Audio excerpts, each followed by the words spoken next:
এই গাছটায় ওই যে একটা পাখি খাইতেছে রস, দেখেন। এই গাছটা আসলে যখন আমার দাদা এবং আমার কাকা যখন ছিলতো তখন এই গাছটায় অনেক রস হইতো প্রচুর পরিমাণে, হাড়ি বইরে পড়তো নাকি আমার বলছে। তো এখন আর কি গাছের মাটি অনেক চিকন হয়ে গেছে আগাটা, তারপরেও কাটি, আমি গতবার কাটছি, তার আগেও একবার কাটছি, এবছরও কাটলাম। এদিকে আয়।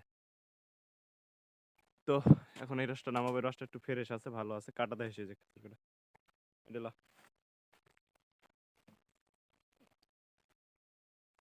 এই নিয়ে বলি ধরো। ধরো তোমার যেখানে খুশি।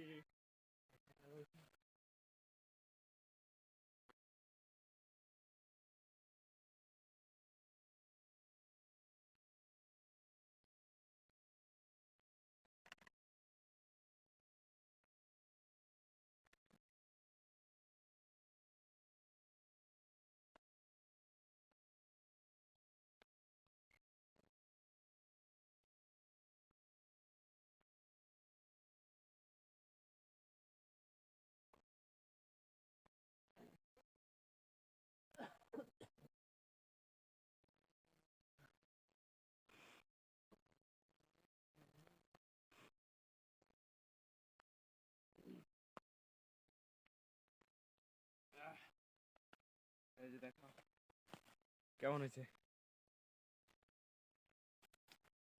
আহ তো 250 ml হবে না, 1 গ্লাস, 1 গ্লাসের মতো হয়েছে আর কি। প্রথম শুরুতেই 1 গ্লাসের মতো হয়েছে, অনেক ভালো হয়েছে মাশাল্লাহ।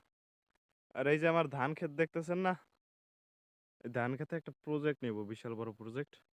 তারপরে এই যে গাছগুলো, গাছের পরে কিন্তু ওই পাশে অনেকগুলো জমি দেখতে পাইতেছেন, কালা ধান আছে, তারপরে সাদা ধান আছে, এগুলো সব কাটার পরে ওখানেও অনেক বড় প্রজেক্ট নেওয়া হইবে, কৃষি প্রজেক্ট। যদি বাড়িতে থাকি আর যদি কোথাও যাওয়া পড়ে তাহলে হয়তো আর হবে না। তো এই হলো আমাদের রস, নামাই এলাম। তো এই যে রসটা নামাইলাম, দেখতে পাচ্ছেন একেবারে টাটকা রস, ফ্রেশ ফ্রেশ রস কিন্তু এটা।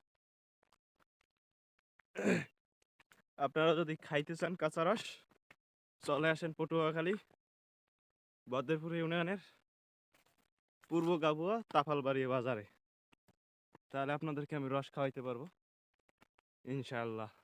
এই যে গাছগুলো দেখতে পাচ্ছেন, এই গাছগুলো কিন্তু এখনো ছেলা হয় নাই। এই গাছগুলা আজকে বিকেলে ছেলা ধরবো, তারপরে আবার আগামী